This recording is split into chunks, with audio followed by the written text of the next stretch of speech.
Hi everyone, কেমন আছো তোমরা সবাই? আশা করি সবাই ভালো আছো আর আমিও ভালো আছি। তো অনেক দিন পরে তোমাদের সাথে আবার ভিডিও শেয়ার করছি। তো আজকে ছিল আমার একটা বৌদির বার্থডে।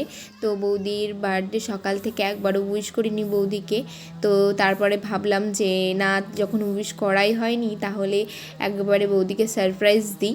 তো তাই জন্য সবাই মিলে চলে গিয়েছিলাম বাজারে কেক আনতে, আমি, ভাই আর একটা দিদি মিলে। তো এদিকে তো বৌদি বাড়িতে ছিল আর এদিকে দিদি গিয়ে বৌদিকে নিয়ে এসেছে বাড়ি থেকে আর উপরে নিয়ে এসেছে। আর আমরা তো প্রথমে দেখলে এই যে ঘর পুরো অন্ধকার ছিল আর বৌদির চোখটা বন্ধ ছিল। তো পরে বৌদি তো দেখে অবাক হয়ে গেছে, বৌদি খুব খুশি হয়েছিল আর কি।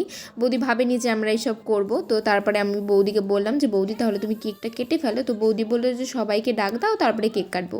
আর এই কেকটা আমরা এনেছি, সবাই জানিও কেমন লাগছে। আর আমরা মোমবাতি আনতে ভুলে গেছিলাম। তো দুদিন আগে কালী পুজো গেছে, কালী পুজোর মোমবাতি ছিল ঘরে। তো চলো তোমাদের পরের ভিডিওতে শেয়ার করব বৌদির কেক কাটা। টাটা।